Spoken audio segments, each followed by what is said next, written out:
Merkel Media. Back to the cab of my truck. That's probably one of the stranger things I've seen. Welcome to the show. I am Brian Merkel. What show's that? This show. Hammer Lane Legends. Yeah, well, welcome to Hammer Lane Legends. Just keep going. You blew that one. Yeah, just keep going. And I'm Brian Shipper. Are you? Yes, I is.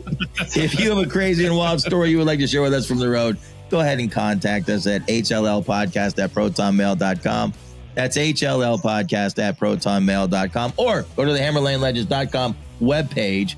Thank you very much, Shipper. Hit the contact section. Get a hold of us that way. Either way works for us. Just get a hold of us. Ship, tell them about the voicemail line. The voicemail line, leave a short story, 5-10 minutes at the most, 515-585-MERK, 515-585-6375. Short story of anything you might have seen, participated in, reaccounting, whatever, of something wacky, crazy happened on the road, or a truck stop or an Uber driver, whatever. Have at it. Leave the messages and we'll compile them, we'll listen to them, and we'll play them on the future shows. Have Indeed. at it. Indeed. Talk about Buy Me a Coffee. You can keep us caffeinated, keep us fueled at buymeacoffee.com/hammerlanes, virtual tip jar. If you like where we're doing with this show, where we're going, expanding onto the YouTube channels and that stuff. Look at that. We're doing all kinds of stuff. We're doing all kinds of stuff. And my shoulders are getting hurt from holding this company up, hauling it around. It's a rough life. Buymeacoffee.com/hammerlane. Rough life. Follow the simple directions. If not, thanks for looking. Who's on the show today? Today we're talking to Phil. Phil, how are you doing? I'm a little bit disappointed, to be honest. There's a Coke sitting on the table. I'm expecting a Mountain Dew. I know. You know what? Let me just let you know this today. Last night, I drank one Coke the entire night. 2 nights before that, I was on the Mountain Dew and the Code Red thing.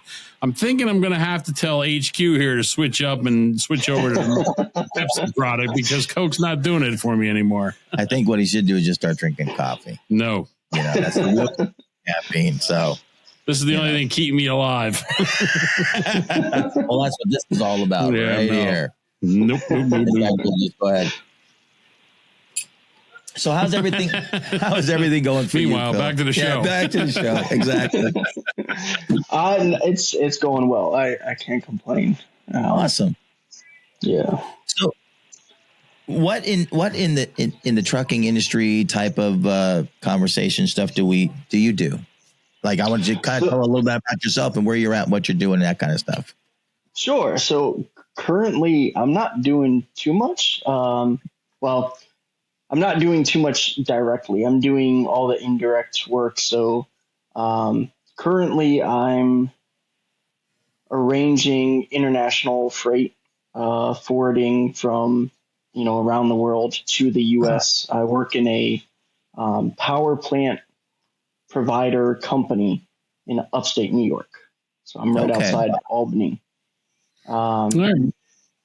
So we're and then that's brand new to me. I just started doing that recently. But previously to that, I've been doing a lot of forklift operating, and then I I would say since 2000 and last 6 years solid, I've been doing, forklift operating and heavy equipment operating, off and on. And so this is the first time that I've been working in office, my entire life. And I'm not used to that. Yeah. I was going to say, how's it feel to be confined into 4 little walls? I don't like it. I'm not going to be honest. Well, how'd you get involved in that end of things, that aspect? It sounds really interesting. It was just a matter of, honestly, I was, dock worker. I did all the shipping and receiving and that kind of thing. So we're pulling off, anything from a small package at 2 pounds to a custom made crate with 2,000 pounds of metal, plus the crate that contains it. Right. So a lot of LTL, stuff that we were unloading. And in the downtime, you're not always unloading stuff. So I started emailing, vendors, where's the stuff, doing updates, basically filling the time. And that's kind of how I transitioned into, doing more of that and less of the dock work. And then in September, so about 6 months now, I went 100% office and 0 warehouse, which is, yeah. Yeah, that's just recent. I mean, that's a real recent transition for you. Yep. And I mean, I've been doing manual labor. I started, doing landscaping and, cleaning out gutters, whatever I could, at 10 years old. So It's like 25 years of hands-on work. And now it's all office. So it's brand new to me. Yeah. That's kind of cool though. He comes to work, his hands are clean. He goes home, their hands are clean. What is this? Only have to worry about a paper cut. Exactly. Nice. Yep. Well, that's actually really interesting. I mean, I find, and that's kind of cool. I think that's neat that you've transitioned from doing the loading and unloading and all that the grunt work to being in the office and to being one of the brains behind the operation. Yeah, exactly. There you go. So I think it's good for you. That is really good for you. It helps the way that my brain works. I enjoy the context. So if I know, the ins and outs of the operation, then being able to anticipate that, being able to plan that out, accommodate for delays. I'm seeing the crates come off. I'm knowing the way that they're handled. So then I can also prepare the vendor and be like, hey, you have this weight, I'm looking at pictures of what we're being sent also. And so it's like, okay, I need this type of 2x4 structure so that it doesn't shift inside the crate, basically. Sure. It doesn't shift, and that the crate itself is supporting the weight inside, not that the wooden structure collapses on, while moving in transition with forklifts. Yep. So how did you get involved in we'll take you all the way back to the beginning of your logistics career. So how'd you get involved in the logistics end of things as far as, loading and unloading, doing all the things that you prior to what you're doing now? How'd you find yourself involved in that? I was just looking for work, honestly. And so I went to trying to just figure out how to describe them, but basically they do a lot of operating work in regards to heavy equipment. And so if you have, but specifically with maritime transportation. Okay. So if you have a dock and you're short on workers, you would contact our company, and it was almost like a contracting. So I applied to this company and I got hired, and this was back in 2017, fall of 2017. Okay. So I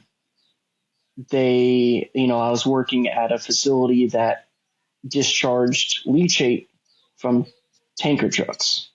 Now, if you don't know what leachate is all the runoff, all the stinky water from landfills, dumps, and that kind of thing. Ooh, that sounds like a lot of fun. Yeah. Oh, yeah. So we had a facility that was my main, the main facility I worked at. Okay. It was, it had two giant tanks with 4.2 million gallons of this stinky water. This garbage juice. Let's call it garbage juice. All right. Very descriptive. So I mean, you want to talk about, going to work with clean hands and coming home with everything. Everything stinks. And so during that, that was the main facility I worked at. I worked for that company for 2 years. Okay. And I mean, it was basically, we were doing, not only discharging of the trucks. So I worked with pumps. And then we would take that, and twice a month we would load that onto a barge. So you went from a truck that could a pump that could discharge, a tanker truck in 4 to 5 minutes to something that was pumping, onto a barge at, 3-4 times the pressure. Wow.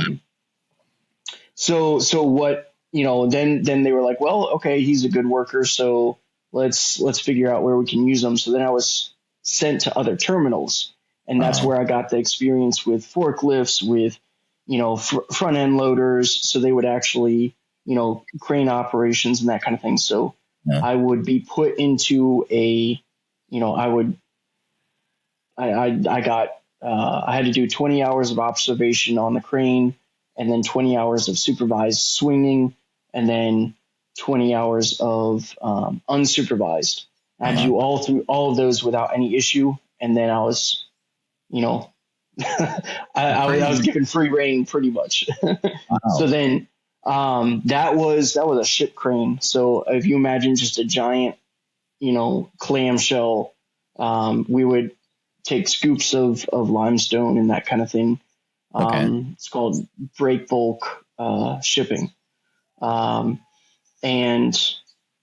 we're running, typically we were doing 3 cranes operating out of 4 separate holes into 2 funnels, and each funnel had dump trucks driving underneath. So so it was interesting. Dealt with a lot of, coordinating to make sure the trucks weren't underneath the swing, because if all that falls on your truck, it's, it's bad business. So you gotta, make sure it's controlled. So that was a lot of fun.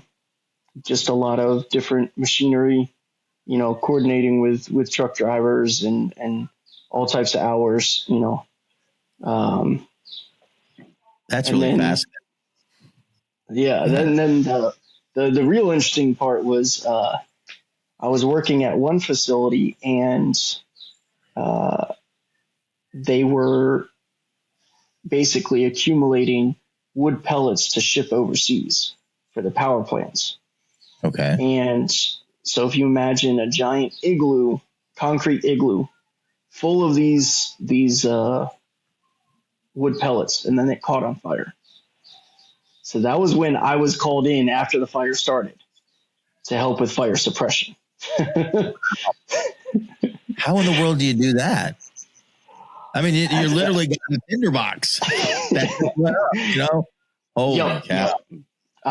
So this was in the one we had 16. Let me make sure I get the numbers right. I think it was 16 million tons, 16 million metric tons. Wow. Of wood pellets that we were trying to put out. So we had liquid nitrogen falling from the top. We had nitrogen that we were trying to pump from the bottom. That's your standard fire suppression. Wow. And then at the same time, we were trying to slowly let out stuff, from the bottom underneath on conveyor belts to reduce what was in there. And then we had front end loaders going into the big doors, scooping stuff out to basically bring out what we could. And those would go in dump trucks. But yeah, that was, I had never experienced corporate,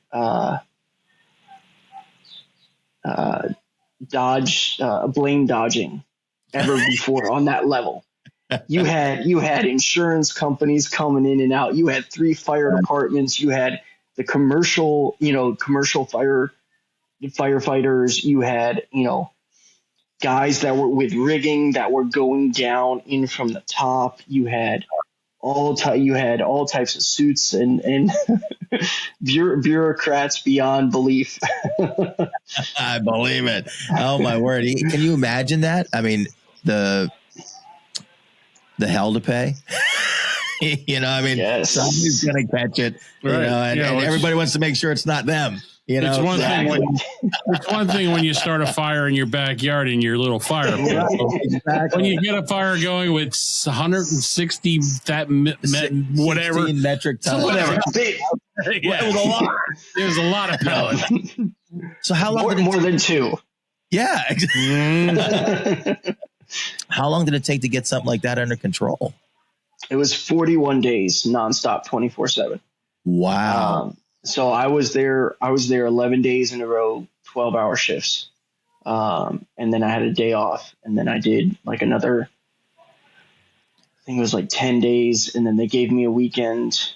But yeah, that was, I mean, wow. You want to talk about overpay. That's real nice, but you did, I mean, it was basically work until you sleep, and, you know, you might eat and then keep sleeping and then working and sleeping. But yeah, it was intense, and it was, you know, because it's a functioning facility, right. You still have every other, you know, you were trying to keep track of who was where and what they were doing. And, you know, then you had potential for electrical fires because the heat was in the wrong place. And, yeah. Word. And, you know, the crazy thing is when you think, oh, okay, well, we're going to get this fire under control, and it's going to take us, you know, a little bit of time. You know, that's kind of like, you don't realize how much when you're talking like 16,000 or whatever metric tons. Yeah. Oh, yeah. How much that is until you say it took 41 days to get it under control. I mean, that's like, wow, working 24 hours a day round the clock for 41 days to get this thing under control. And I mean, you don't realize how many wood pellets that is. You know, it's like, that's a lot of wood pellets. You know? Yeah. I mean, it's yeah. Like I was, so then, sorry to jump forward a little bit, you know, when I was working for, Home Depot in 2020, and I'm moving these pallets of wood pellets. And it was like, it brought me back. I was like, how many pallets of wood pellets would fit in that giant dome that caught on fire? Oh my word. Yeah, How it was, yeah, I mean, a pallet, the skid of pellets is only 2,000 pounds. So, right. I mean, how many is that? Wow. Yeah, way beyond me. But yeah, so that was interesting. While I was there, you know, I went down to Florida, so I was watching. I helped load up the sorry, I'm losing my words. Like the air bridge that goes across from the cruise ship back to the dock. Okay. You know, they have like almost the same when you get on an airport or on an airplane, right? Yeah. Right. So we were down in Fort Lauderdale, Florida, and we were unloading these pieces of this assembly, this air bridge, basically. And they were assembling it on the dock as we were unloading the pieces.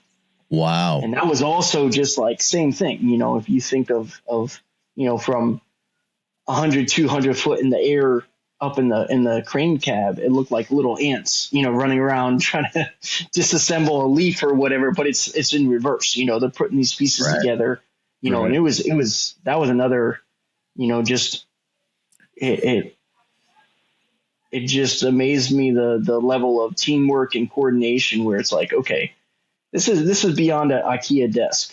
Yeah, that's exactly what I was thinking. I'm thinking, you know, I have a hard enough time just getting the box with all the stuff in. Okay, where's part A and part B and part, you know, and where does it all go? To work on something like that, I cannot imagine that. That's got to just be, really got to know what you're doing.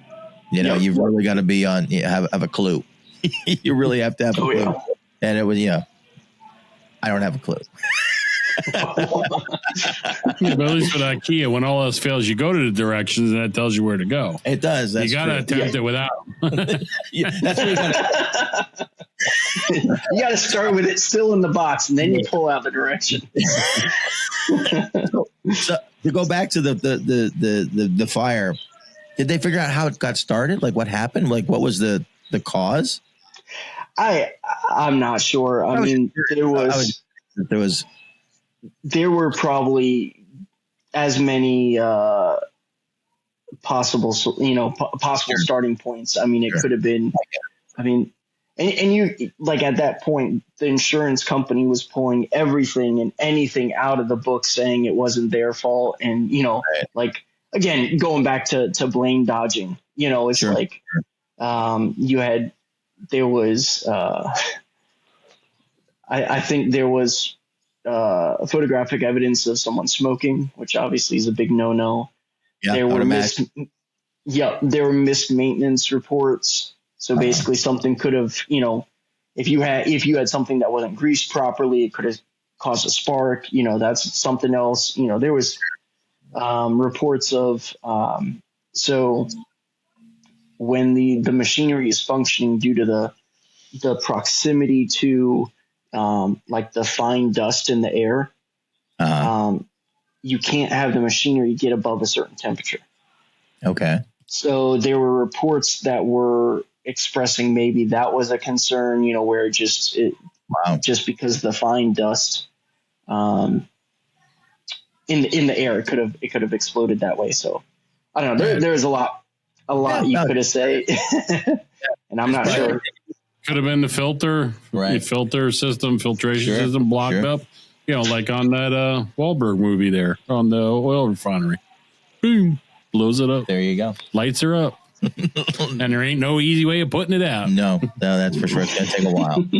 I was just curious. Yeah, that's just fascinating to me. So where do we go from there? Like from IKEA, building your air brakes. Yeah. So that was interesting. One other thing I'll bring up with that was what was interesting is I never knew where drywall came from. And I learned about that when I was another facility that we worked with was a coal refining or a coal power plant in Virginia with Dominion Power. And so what I would do is I would come in and I would unload the limestone from a barge to the coal plant, and they would actually use that in the scrubbing of the smoke coming out. So when you burn the coal, to clean the smoke. Right. One of the residuals of that process was gypsum.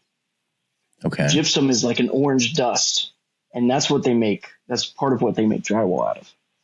Huh. So I would go in, I would unload a full barge of, with basically that same clamshell crane. I would unload it, put it onto conveyor belts, and then that would go into the coal system.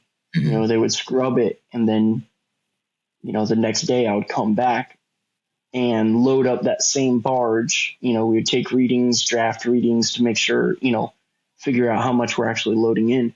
And then we'd load in the gypsum, that orange powder, into that same barge.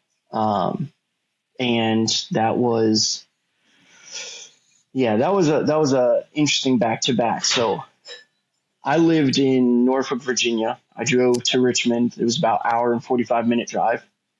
I would do a 16 to 18-hour discharge of the barge. I would drive home to be back at that same barge. Sometimes they would get me a motel. Sometimes they wouldn't. But then I would drive back at that same barge the next day. So that was, 3-hour round trip. And then another 16 hours to load it back up. Wow. So yeah, that was like, oh wow. Yeah, that was definitely, and it was like, because it was we had a definite start and a definite time, or a definite completion time that we had to get done on. So it was like, right. All right, you're going to start here, and you're going to start, your next day you are starting at 7 a.m. to complete by 9 p.m., or later sometimes, but that was the goal. But yeah, so anyways, and that's one thing I appreciate about that job is, because I was a regional operator, I was up and down the East Coast. So I was in, Philly, and then Baltimore, near Alcoa. So that was an aluminum facility that I worked with. I did methanol tank trains, methanol tanks by a train. In Philadelphia, I did, the Fort Lauderdale facility. I did a couple in Richmond. So it was interesting. I enjoyed that. Well, from there, another random, so I started dating a young lady in North Carolina, in Greenville, North Carolina. So I was looking for work there, and I couldn't find work, operating trains or anything. So I literally was walking around Greenville, North Carolina, which is a pretty small town, trying to find work. I ended up in a florist shop. I was like, I don't know anything about flowers. I can't say my aesthetically pleasing, I know nothing about putting together a bouquet, but, I'll deliver stuff and do whatever's necessary, to make a paycheck. And they said, well, funny you should ask. We've got so they had a different facility that was a 60,000 square foot warehouse. Wow.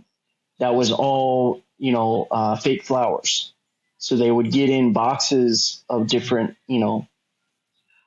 sections, like the stalk, the leaf, and the flower, and you'd assemble it in there, and they'd ship it out.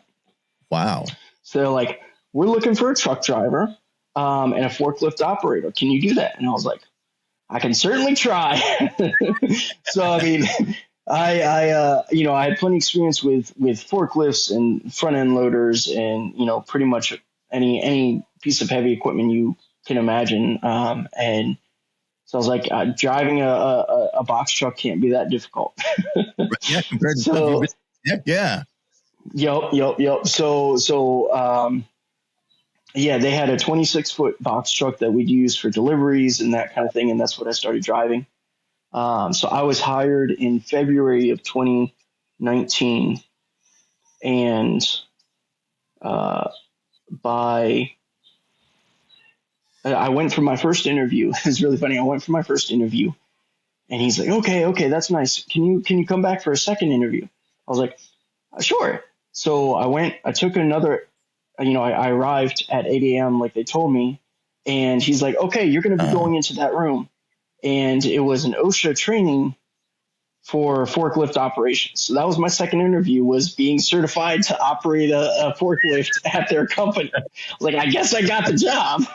Yeah, apparently.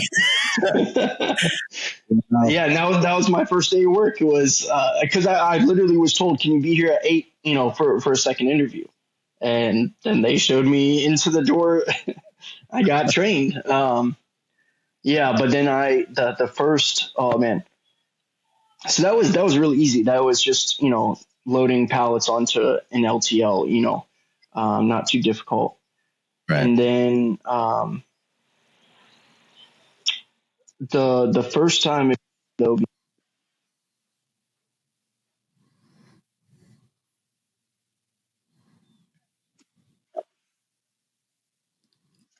it's all right. The first time it was like 2 weeks in, and my boss was like, so how do you like New York? I'm like, sure, I like New York. He's like, all right, next week you're driving to New York. So they were having a trade show up in New York, with all the different products. They were going to go and, have a bunch of, I think there was something like 2,000 booths. So they were one of the booths that was, set up and that kind of thing. Do a sales pitch and whatever else. So I drove from Greenville, North Carolina to Hoboken, New Jersey in one shot by myself. And then I got there, and the next morning we had to go through the Lincoln Tunnel with a box truck to the New York side to unload. And so we're driving out of the hotel, right? I'd driven up to Hoboken, no problem, by myself. My boss gets in the seat, and we're pulling out of the hotel, and I hit something.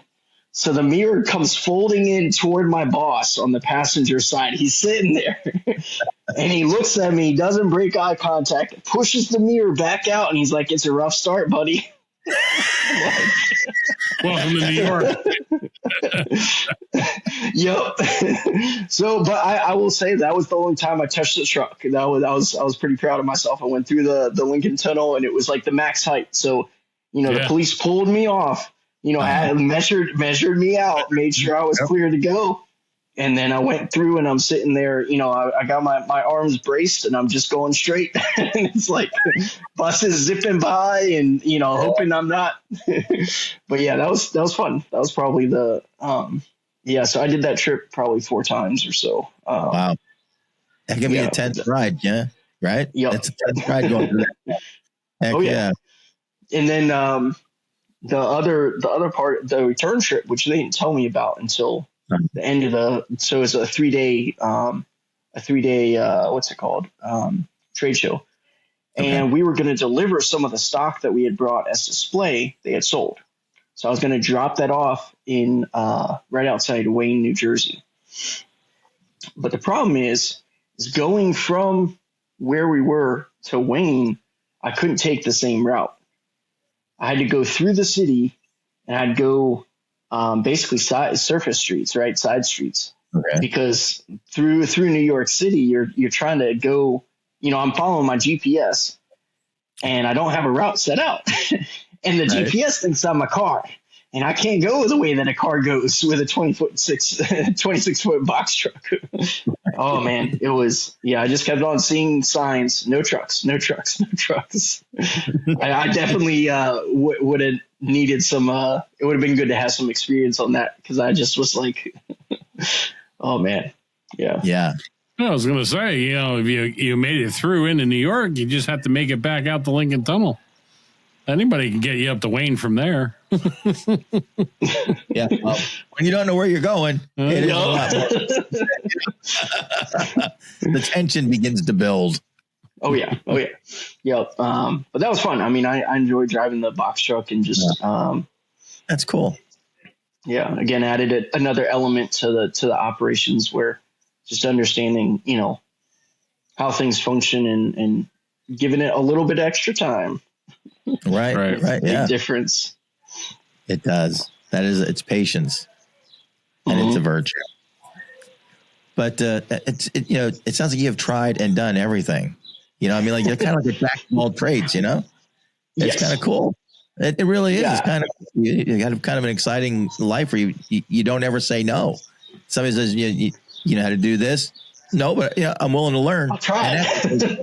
That is a really good thing. That's a really good trait to have. Willingness to try. So that's awesome. Well, thank you. Yeah, I that's something my wife asked me, actually. It's kind of funny. I was like, there's been a lot of times when I've, started projects and maybe not completed them how I wanted them to. Right. And she's like, so what are you good at? And I'm like, I'm good at finding out what I'm not good at. It's like, I mean, honestly, that's, kind of going on what you're saying. I definitely, I have a willingness, but don't always have the talent to match. But that's okay.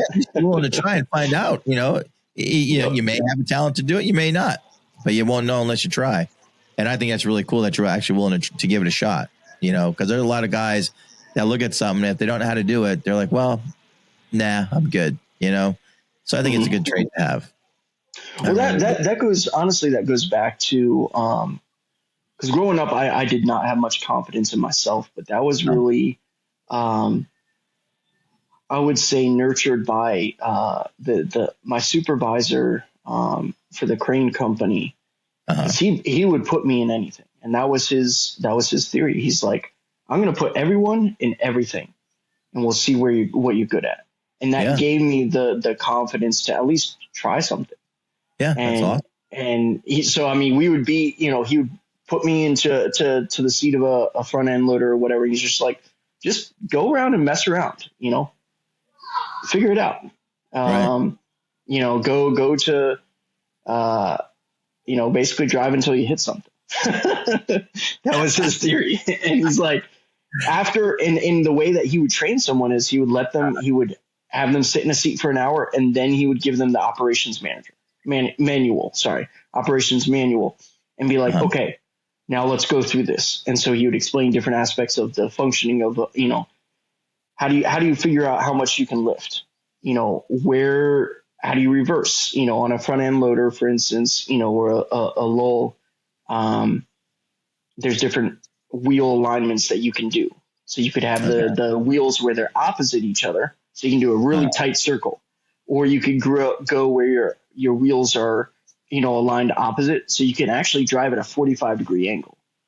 Wow. And then you can have, you know, set wheels. Anyway, all that to say, like, that's where I got that confidence of trying anything was, you know, he encouraged that, and he's like, yeah, jump in the seat, do it. That's awesome. That's a great boss to have. That really is. Gives you plenty of seat time. It does. Gives you plenty of time. Yes. As Randy would say, stick time. Yeah. No, that's really cool. That really is cool. So where do we go from here with all this? Yeah. So after North Carolina, I moved up to New York, and that was the spring of 2020. That was the worst time to move. And I moved from North. Now I do. Yeah, that was. I went from, you know, Greenville is a pretty small town in North Carolina to Schenectady, New York. So you talk about culturally and political opposites. I can imagine.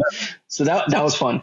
But I was looking for work. I was trying to get into. They have an excellent crane operators union up here. So that's what I was trying to get up into. And I spent a year waiting for that to happen. But in the meantime, I was working at Home Depot, and I ended up never getting any word back from the crane operators union. And they said that from the beginning. They said, hey, look, we only hire about 1 in 1,000 applicants. Wow. Yep. And so, you know, I had a couple interviews with them, and I was put on a list, and I just never got to the short list. Right. So I started working at Home Depot, and that was a lot of fun. I started out with a night shift, and so all I was doing was prepping online orders. So that could be, you know, a screwdriver or a drill, you know, and that could be 13 pallets of you know, mulch or wood pellets or whatever else. Okay. So my strategy was I was going to focus on the biggest ones. So you could have small orders taken care of by people during the day. That's easy to do. If I'm trying to get stuff off the shelf with a pallet jack, or not pallet jack, with a forklift or whatever, you know, you can't be operating that during the day easily. Right. So that's what I focused on. Is I looked at, I could see what was being put on it, onto the order. And so I would go through and look at the biggest orders. You know, we're looking at 20 sheets of, you know, drywall and 2x4s and whatever, you know, mud or whatever. So then I would palletize that to put it on a flatbed truck. And so that's what I did for, that was end of March to end of November of 2020. Wow. So that was, and that was during COVID, max COVID time, when, we had 400% online sales at that Home Depot, that specific one. Wow. And we were short staffed. So I was working 60 hours a week, and I had managers asking me to work more. Wow. Just because we couldn't keep up. You know, we could not keep up, and you're short staffed because everyone was getting the COVID bucks, and you had people calling out because they would test positive. And, you know, what we would have to do is every morning before we went to work, we'd have to take our temperature. You know, we had all this protocol that we were supposed to go through. Yeah. And, you know, we would come in, and when we came in at the same place that we clocked in at, there would be something that would scan our face and tell us if we could go to work. Yeah. If you had a temperature, it would read your temperature and all those things, right? Oh yeah. And it was just like, okay, I was like, I don't even know how to handle this. Right. So I was going to say at the same time, you know, when everybody's home with COVID, or during the COVID time, everybody wants to do home projects because everybody's at home. So here you are, you're trying to stay on top of the order that are coming in. Nobody's coming in the store, but they're all getting shipped out. So yeah, I can imagine you're getting hammered left and right with orders, right? On top of that stuff. Literally. Yeah. Yep. Yeah. So that was, but that kept me in shape. I mean, we're talking, you're ordering all types of stuff, and construction was, but I can't imagine being in the construction industry. So I was watching the prices, when I was hired, a board of OSB plywood, was like $7, and it jumped to 20 something, within a week. Yeah. It's like, how are you supposed to price out a job like that? Yeah. Yeah. With that type of, that short period of time. Yeah. Wow. And just looking at the shelves, I mean, I saw it when I left, when I left North Carolina, there was times when there was just nothing on the shelves, talking about, toilet paper and all that kind of stuff, but just basics, it blows my mind. And it's crazy, isn't it? We think back on that, and it's only 4 years ago. Yep. It's not like it's a long time. It's just yesterday, really. And, it wasn't not that long ago that we were running out of toilet paper. Yeah, Brian just used the last of his toilet paper from 4 years ago. Yeah, I mean, it's just like, but it was so. I mean, in regards to like Home Depot, it was like I was looking at shelves, and it was like, we have stuff flying off the shelf, and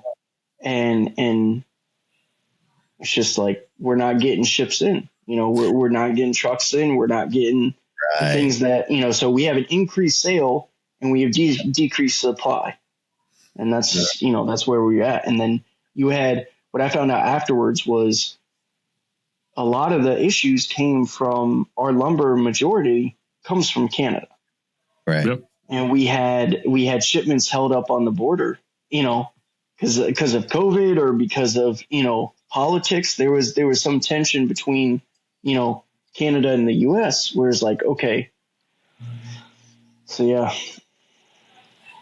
crazy. It was a crazy time. And it's a hard way to do business when you're shipping out more stuff than you're bringing back in to restock. Right. It's a hard way to do business. And we never, we never stopped working. We kept working right through COVID. We didn't, in the trucking industry, we just kept moving every day. We were at work. It was kind of nice because the roads were really empty. I believe it. Yeah. Going, just like you and us, and we're all at work, and that's it. And it was very a very relaxing time. That was one thing that like I literally asked myself when I got the email or the text, I forget how it was, talking about having to have a essential worker pass, right? Where I had to carry this thing apparently and show police that I'm going to work or whatever, and I'm an essential worker. It's like, what is this? What is this? Yep. Like, it was crazy, wasn't it? Yeah.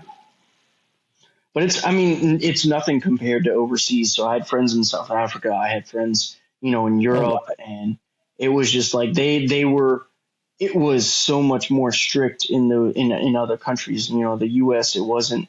I think people more did it electively. I think a lot of people stayed home. But I'll tell you when our store went, I think they had a limit, a customer limit of like 50 people. So they would count in 50 people in the store. And then the tellers would tell them, hey, look, we just let 5 people out, let 5 people in. Right. And I'll tell you, the moment that they dropped that cap, they didn't put any extra cashiers on it. They had no one extra working. It was the same schedule. And we went from 50 people to like 200. I think it went overnight with no extra, and it's like, okay, so we're back to normal. That's great. Yeah. But we're still short staffed. No preparation. No, hey, we're doing this tomorrow. We're going to get more people in here. No, we're just doing this tomorrow, and you're going to be working.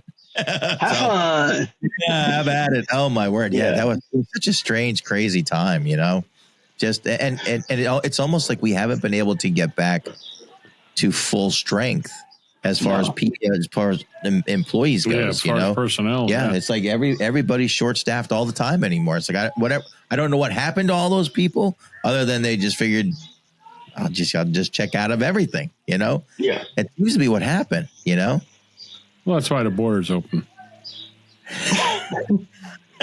So, how do you like New York now? But they're not working either. How do you like living in New York now? Yeah, it's good. I'm honestly, it's kind of just like make do with what I got. I've never been in a place where I drastically hated, the place. So it's just like, okay, yeah, cool. It's fine. I'll make do. I will say I miss the barbecue. I went from North Carolina where they got some nice barbecue and came up here where they got excellent pizza and Italian, so it's a trade off, I haven't had as good pizza down in the South, but, because they go from it's mom and pop shops, up here with pizza. Right.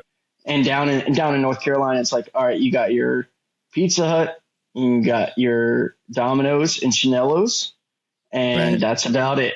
That's what you got. But they got some barbecue. Oh, yes. That's where the mom and pop shops live. Yep. Amen, brother. That's it. I can live without pizza. Not that I don't like it. I can live without it.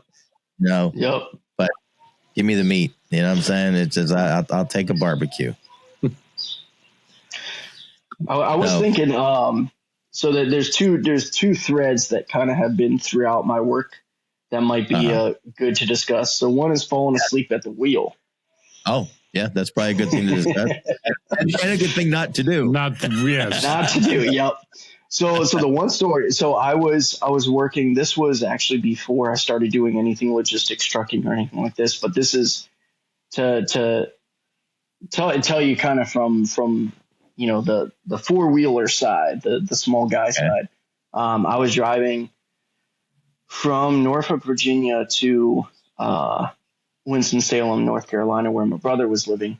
And my other brother and myself had worked from 7 a.m. until 9 p.m. Working for a air duct company. We were cleaning out air ducts. And then we were going to drive to Winston-Salem. And so it was 9 p.m. We went and we got, I think it was like, we got Jersey Mike's or something like that. We got some decent food and got a 6-pack of Dr. Pepper. I'm a Dr. Pepper man. And so we started driving at 10 p.m. basically. And I think this was like 2 a.m. in the morning. And I fall asleep at the wheel and I wake up and I am going probably 80 miles an hour, straight toward the back of a tractor trailer. Wow. And I'm going, this is in a 2-door Toyota Echo, 2001 Toyota Echo, right? Wow. Yeah. So this is the type of thing where, like, if a truck passes you, you're shaking. Yeah. And this is a leaf on wheels. This is what they call a wheeled shock. Exactly. Yup. So I'm going. As I said, I was foot down all the way out. As probably as fast as this car has ever gone in its life. Right. And I wake up and I'm maybe a car length from the truck, and I veer out. And my brother was like, "Whoa, what are you doing?" I was like, "I fell asleep, dude. What were you doing? You're supposed to be keeping me up." He's like, "Oh, I thought you were drafting." I'm like, "No, I wasn't drafting." Until they were from the South, right? This is how we do it. Yeah, so it was like that was, but there's been a couple times when I've fallen asleep, and I don't know why, but it's like, Yeah, but just so you truckers know, we're out there and we do fall asleep. And if we get too close, we're not drafting. I promise. I was the recipient of that. A friend of mine years ago, we decided to take a run down Daytona to see the 500, and of course, we were going to be at work by Monday night, so turned and burned, came back up, and we got into Wilson, North Carolina, and I was asleep. Had my seatbelt on for some god reason. I have no idea, but the seat was all the way back. I had it fully reclined. It was an LTD. It was like a Crown. I'm sorry, Crown Vic. Crown Vic. Yeah. It was an old cop car. The seat was all the way back. It was like sitting in your living room.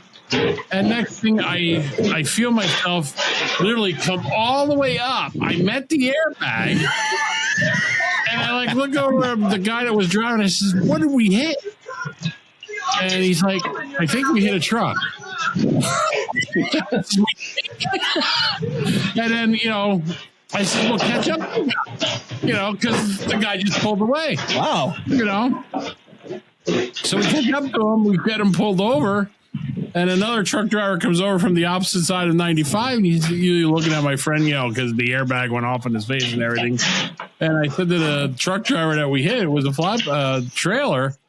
He says, "Yeah, I saw you guys coming, and then I didn't see no headlights no more." He says, "I just thought maybe you turned off." I said, "No, we didn't turn off. We just pushed you." He says, "I thought I had a little bump there, but I wasn't too sure." Well, it turns out, till it was all said and done, wow, the guy that was driving, the vehicle we hit all had the same insurance company. So everything went on his insurance. It didn't go on mine. I was like, thank God. But that became the adventure, because we're in Wilson, North Carolina. I says, "There's a rental car place." Right. And they said, Winston-Salem. We don't have one. I says, "Isn't that where airport is?"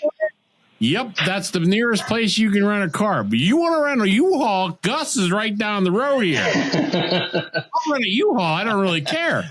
Let's go meet Gus. But I call U-Haul. You couldn't take it across state lines. I could not find a vehicle I could take across state lines for some reason in North Carolina. But in Winston-Salem, at the airport, you were allowed to take cars across the. I says, "Why would I bring this car back? Mine's totaled." They said, "I'll drop it off at the airport in Lehigh Valley." Fine. Yep. They'll send it back. Yeah. But it took like 5 hours to get a vehicle. Wow. And then we proceeded to go home. Meanwhile, I'm on the way home. I'm calling work. I'm not going to be in tonight. We got delayed. Yeah, not making it. Wow. But we actually hit, and that was an experience for me, because like I said, I was nobody got injured. Yeah, nobody got injured, but it was just the idea that that's good. Yeah. The trip got interrupted by a sudden deacceleration. Yeah. Oh my word. Reason, He says, because I said to him, I says, "Well, we got into Carolina." I says, "I got you out in South Carolina." I says, "You think you can drive 3 hours? 180 miles on 95. Right. You can't. How can you fall asleep in 3 hours?" He was out like a light, apparently, because he looked at me and he said, "What did you hit?"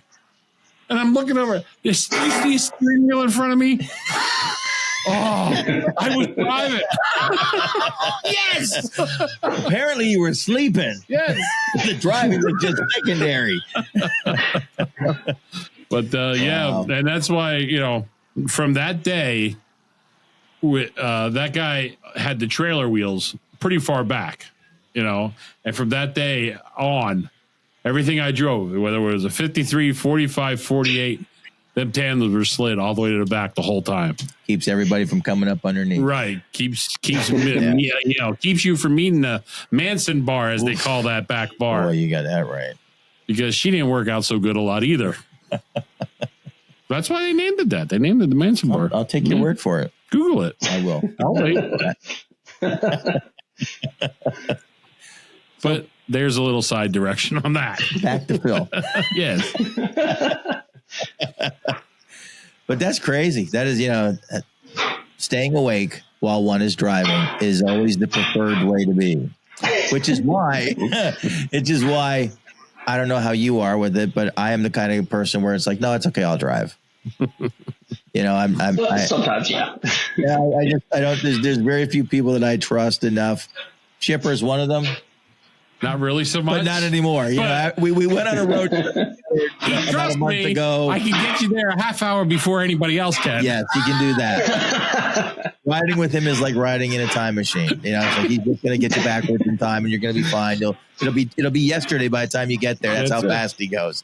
You know, so we basically got crazy, up 88 miles an hour, and you watch this baby cook. right. Well, anyway, we just didn't have the flux capacitor. No, we did not. Just don't do that in Virginia, because anything over 80 is reckless. Oh, right. So there you go. Yeah, you don't want to do that. No, that's I know from personal experience. oh, you found that one out, huh? Oh yeah. Yup. And you were doing? I was doing 82.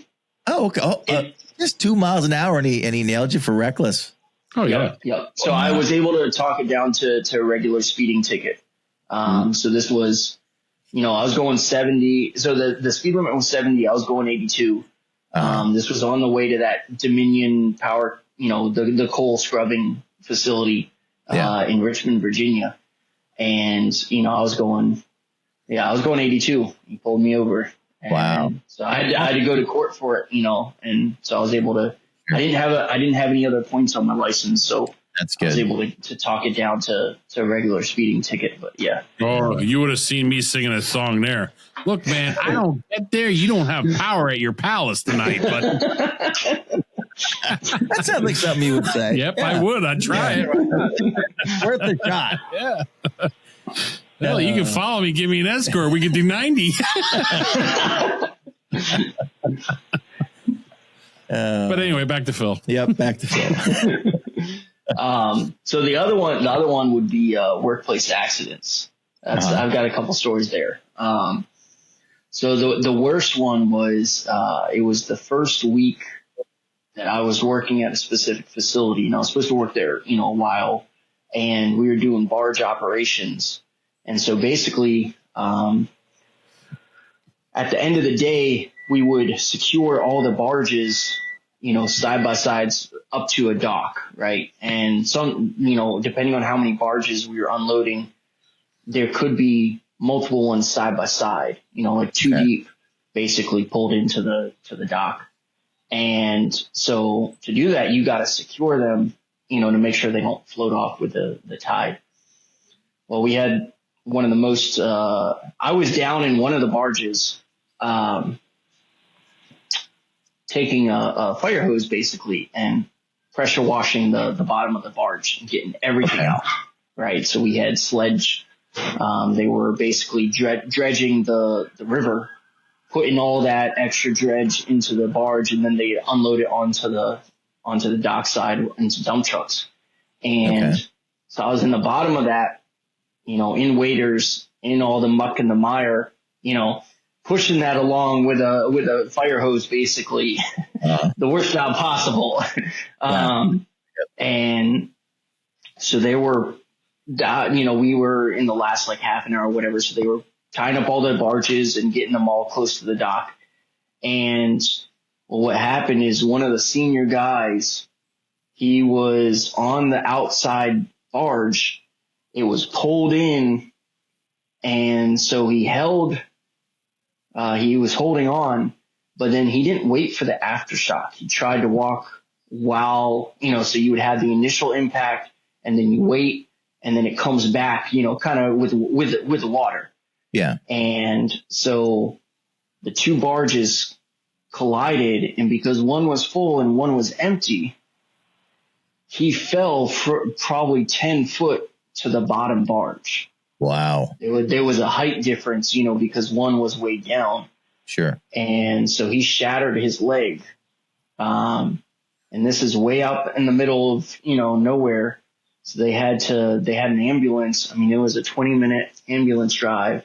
And basically he lost his leg because, what needed to have happen is once that, that leg, basically they needed an airlift straight to the hospital. Right. And so it was like they waited for so I guess it had to have been longer than that. It might have been a 30-minute, waiting for the ambulance to get there and 30 minutes out. But yeah, that was on, within my first week. Something like that happens, seconds feel like hours at that, at absolutely. Point. Yeah. And so it was, that was a real eye opener because he was the most experienced guy on site. Wow.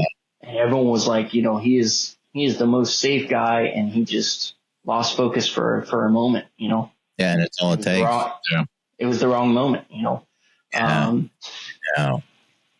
So that was one, and then another one that actually happened at this job that I'm currently working in. I was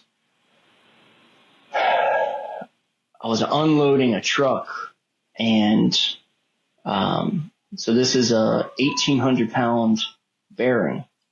Mm-hmm. It's a 36 by 36 by 40. 36, 36, 32 was the pallet, the dimensions of the pallet. And they had put that on top of another pallet, and the bottom pallet now was broken. And so I was trying to get that out of the truck, and the truck driver was inside. I thought he was clear. I started pulling out, and just because of the way it was, the top one started shifting. He went to adjust it, and the pallet went one side, he went the other side, and he slipped and fell, and he cracked his head open. Wow. And so, yeah, for truck drivers, make sure you clear the load. Like, I appreciate him trying to help, but he's not more than 1,800 pounds. No, I mean, that one we had, we immediately called, the ambulance, and he came back to us a couple weeks later with a pizza and said, "You saved my life." I mean, basically, he was cleared, ambulance got there real fast, and, he was trying to, he literally was, he fell to the ground. He had a big gash in his head. He was trying to put his hat on. He was trying to go back to work like it was nothing. Wow. So like, yeah, sir, we can see inside your head. We shouldn't do that. That's not how things work. Yeah, that's like a sign of, hey, he's taking a shock hit to his head enough that he doesn't realize anything, and he just say everything is normal. It's not. So there to hey, hold on, dude, sit down. This isn't good. So yeah, it scares the crap out of you when stuff like that happens. Oh yeah, it's crazy. It really is crazy. But it's definitely it's and again it goes back to that, you got to be on focus. And I think one of your episodes you were talking about how exhausted you are at the end of it driving, and it's because of that. Right. Yeah. You guys as drivers, you're on call, you're on alert 24/7, and that's exhausting. You got that adrenaline pumping, and you're constantly alert, watching for other people and what they're doing. Yeah. It's it. You're right. And it's so funny, and I've said this before on the show, I talk to people and they're like, I don't know how you stay in a truck for as many hours as you do. How do you drive for that many hours? And then you get the other people who are like, well, you're just driving. And it's like, just sit in your car for 6 or 7 hours, go for a ride, and just stay in your car and don't get out, and don't, and then when you get at the end of 5 or 6 hours, get out and see how you feel, because it really does. It puts a stress on you, but all the things that you've done, I mean, you understand stresses and all that stuff, the hours that you put in, the things that you've done, when absolutely. When you're working, 20 around the clock, 24/7, doing what you're trying to put a fire out, and with wood pellets, and it's like it's for 41 days, it's like working on 11 days straight. That wears on the body. It wears on you because you're focused. You have to be focused at what you're doing. You're focused on everything that's going on around you and what you're doing and what everybody else is doing. Because you have to. You're a team working together trying to get this thing done. So yeah, you understand what it's like. You know what it's like to feel that stress, and work is stressful sometimes. But do you feel that I just gotta sound like a dumb question, but I don't mean for it to sound stupid. But do you feel that type of stress working in the office? Like, I know it's not, the physical stress of it, but the mental, there's a wear and tear on your brain. Yeah, it's definitely a little bit different. And it's, for me, it's a similar level of detail awareness. Let's put it like that. Okay. So mentally, I mean, what I'm doing now is to get the international shipping for inbound. I'm quoting to 7 different companies, freight forwarders, right? And they're trying to piece together legs of a trip to get it from, for instance, I just brought in a crate from Prague. I'm trying to ship it from Prague, to here. And so it's like Europe has its own customs and tariffs that we got to deal with. And then it comes into the States. And then, so I'm trying to figure out, okay, what classification does Prague, does Czech Republic, what do they classify these parts as? Okay. But then the States classify it as something else. So once it lands in JFK, it's classified as a different HS code. Wow. And then, so it's like stuff like that where it's like, okay, it's not necessarily the adrenaline or, that type of, but it's still attention to detail. And it's still like, at the end of the day, It's I definitely want to, yep. Yeah. And so anyways, and each of those companies are going to communicate what they're charging in different ways. Right. So it's like, then I'm comparing these quotes and I'm looking at them and I'm like, okay, here's the dollar, the bottom line. Right. But then what did this one include that this one didn't? And, so it's like trying to piece together a jigsaw puzzle, but you got 2 different pictures or something. I don't know. I'm trying to think of an analogy, but I mean, it's an international jigsaw puzzle. You're trying to, because you're dealing with different language. And like you said, all the different things that are involved. Every country has their own codes and their own things and their own issues, the way they do things. And the United States does too. And so you're trying to figure all that. I would not like a job like that. You have to have it all figured out, because what happens, he picks XYZ company, right? And 1/3 of the way through, it's stuck in, deportation because it can't go no further because we don't have this document or we don't have this. Yeah. So my hat's off to you, dude. That's a lot of learning. That's a lot of stuff, to get straight in your own head, because you got to know. You got to know. It's like the people who do like the insurance underwriters and stuff like that. They got to know all the stuff that they have to know and all the different laws that in the United States, every state has different insurance laws. So you got to know what you can do in this state, what you can't do in that state. It's crazy in a small way, because when you're dealing international is just, I don't know how you do it. God bless you, dude. Well, fortunately, I'm just doing the inbound. So the inbound is a lot easier. So if you're exporting, that's when it doubles the stakes. I mean, it's like if you buy a house, if you're the buyer, it's a little bit easier. If you're the seller, then you're trying to figure out more, and that's the same way. So right now I'm in the first step, the first tier. It's difficult, but I'm going to need a couple of years before I start doing the export.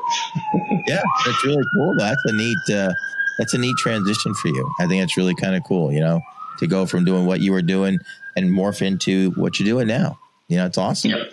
Yep. Imagine you have better hours, like you're still working. I mean, No. When I joined this company, this was August of 2020. So there was actually a time when I was doing 40 hours at Home Depot. Then I would drive to this company and I would drive. Basically, I would get to Home Depot at 4 a.m. I would do 4 a.m. till 12 at Home Depot. And then I would drive, over my lunch break to this company, and I would do 1 to 5 at this company. Wow. So this company is strictly 9 to 5. I'll get there I try and get there at 8, and 8 to 5 plus a lunch break, basically. But that's one of the huge, definitely a blessing. It's a gift. I'm working a 40-hour salary week. Right. and I was like, I don't know what this means. Like, what is this? What do I do with myself? And my wife's like, oh, let me tell you. I'll tell you what you're going to do. Tomorrow being Mother's Day. Yeah. Yeah. So, I mean, I got 2 kids and 2 dogs. So I'm definitely, I keep myself busy. Yeah, that's awesome. That is really awesome. It's nice. It's kind of like, so this is what it's like to have a life. This is what it's like to not work 24/7 all the time. Yep. I get it. Yeah, it is nice. And I'm glad for you. I really am. It's awesome. A young guy like you need time with your wife, your kids, your family. We spend our lives away driving. Now everybody's grown up and moved on, so enjoy it. I think it's really awesome. I really do. I think it's cool. Great for you. That is really cool. Anything else, Chip? No. You have anything else for us at all, Phil? I mean, I got a couple stories from South Africa, but I don't know if we got time for that. Yeah, we got time. I didn't want to hold it either. But yeah, 100%. I'd love to hear some stories about South Africa. Yeah, so I spent this was a while ago. I graduated high school in 2007, and so from 2008 until 2015, I was in South Africa. Okay. I did 4 years in a nonprofit organization. It was a youth ministry. We did stage performances, basically. And we traveled town to town. Mm-hmm. And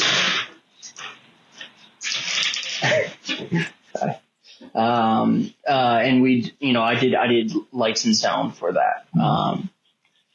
But yeah, that was another, that was a huge culture shock in the sense of going from America to South Africa, not just the languages, but it was interesting to see the different cultures within South Africa. If you think of, you have a wide range of African cultures. I mean, there's at least of the 11 national languages, 9 of them are African, and the population is significantly, there's a vast majority of Africans versus Indian culture. You've got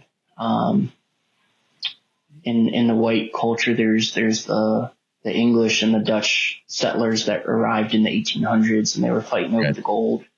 But yeah, so just seeing similar to here in some ways, but for them it's far more entrenched. And they have a lot more of most people would consider it racism. I would consider it culturalism, where your culture is different, so I'm going to treat you differently. But yeah, there's just a lot of tense. There was a lot of tension there. Still is. I think it's getting better, but there's still, and some of that is could be just, you're unaware of it. So, prime example is in Western culture, right? When you're speaking to someone, you make eye contact. It's a sign of, I'm paying attention to you. You got my full attention, Whereas in the African culture, if you are younger or if you're trying to show respect to someone, you keep your eyes down. And so it's like they're both, in some ways you could be trying to communicate respect and be disrespectful. Right. And it's a lot of these unknown things that, if you don't know the culture, that's what you're going to do. Sure. So another one that I found really interesting was, if you are, in the presence of an elder or, you want to show respect to someone, you physically lower yourself so that you're kind of looking up to them in a sense, so you would lower. So a lot of times, the elder would be sitting down. So what they told me to do is, in respect of the Zulu culture, actually go and kneel down next to them, eyes down, so that I'm paying respect in that regard, but also just physically being lower than them shows them that I'm not standing over them. I don't think I'm better than them, that kind of thing. Yeah. So, that's interesting. yeah. So, I mean, it's like all these little tidbits of knowledge and culture that I never, especially as an American, Right. But a lot of times that little bit of respect would, just allow me to have a conversation with someone. And then it's like, okay, cool. I can learn about your life. I can learn from you. Right. But yeah, that was, I did a little bit of driving there also. We did a lot of, so we had for the ministry, we had, a box truck, and we would have all our equipment in there, sound, lights, costuming, props, all that kind of thing. It was kind of like an opera. We had a 5-piece band. So we'd come in, typically a school, if you think of a school stage, we would have all the instruments and stuff, the sound set up, the lights we'd rig up. And then, so there's a lot of late night truck packs. We would go, load up the truck. We'd go to a town for a week. We do 5 shows, have a day off, and then load the truck up and then head to the next town. In some ways we are very much like, what is the term? Man, I'm totally blanking. Roadies. Yeah, like roadies, traveling show basically. Right. Yeah. So that was really interesting. I did that for 4 years, and then I was trying to get a visa to stay there permanently, temporary residence visa. And that kind of fell flat on its face. That was, but anyway, while I was there was a back-to-back, I think it was Justin Bieber and U2. Wow. And, I didn't go to the concert, but what was interesting is I heard about the concert, and while the concert was going on, right, they had a Saturday, Sunday, and when the people went in Monday morning, right, to work out all the petty cash and all that kind of stuff, they realized that the safe had been cracked into. Wow. So while they had all the music pounding, they had drilled into the safe and they had extracted, because it was a drop safe. So everyone was just taking at the end of the night, they would deposit, and it all went in, and someone got all of it. And they don't know, to this day, they don't know who it is. Oh. It was insane. And so they were talking about the South Africans, Ocean's 11, like all these crazy stories. But right. Yeah, it was intense, but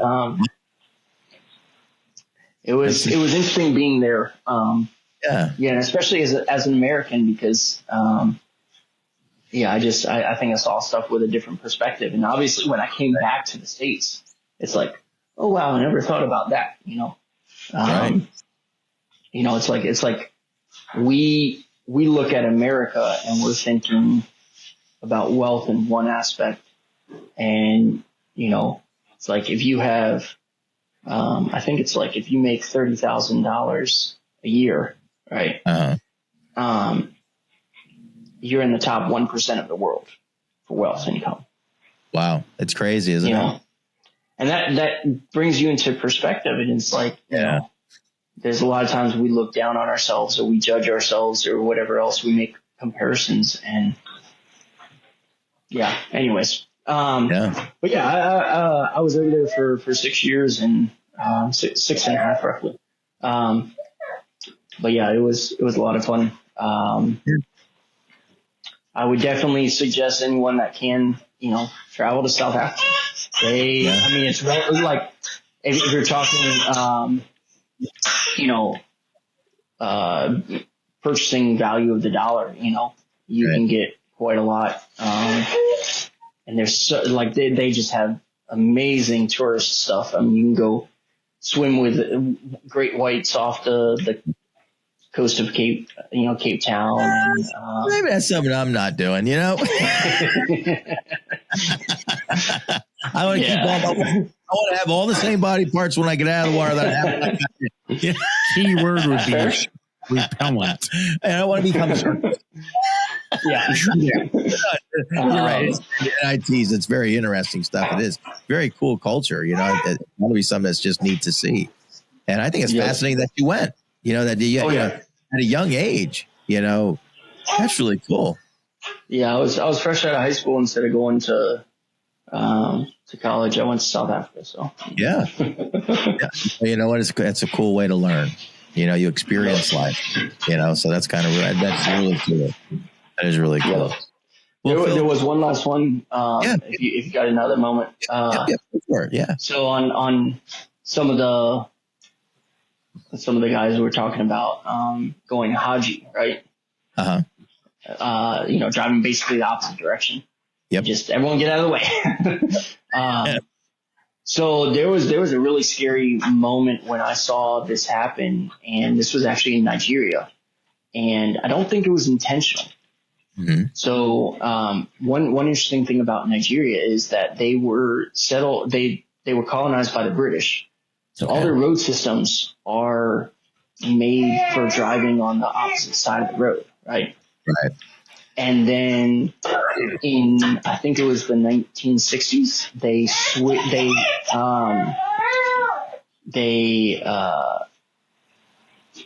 became independent, and to show their independence, they decided they were going to drive on the opposite side.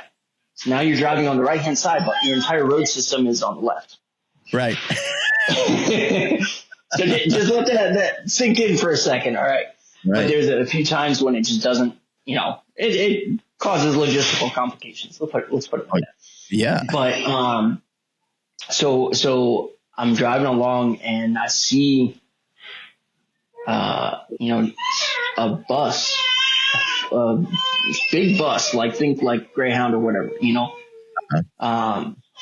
going down the opposite lane. So it's like, it's going the same as we are, but it's on the other side of the median. Right. And it just decided that it was going to deviate, you know, off of traffic. And, you know, we were backed up and it went flying down in the opposite direction. And, you know, we didn't see an accident. We didn't hear anything, but it was just scary. It was like, what is going on? And it's not a car. It's not, you know, a pickup truck. It's a full bus, you know, and it's going full speed and we're not. Wow. Well, thank goodness it wasn't coming at you. You know. Yep. Wow.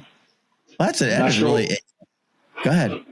No, I was going to say I'm not sure what the driver was thinking or what was going on, but how about it? I mean, it's just that's got, you know, and it wasn't like it was, you know, a battle zone or war zone or anything like that. He just decided to do it. So whatever's going on is going on, but thank God you weren't in his way. Yeah. So, well, Phil, this has really been a lot of fun.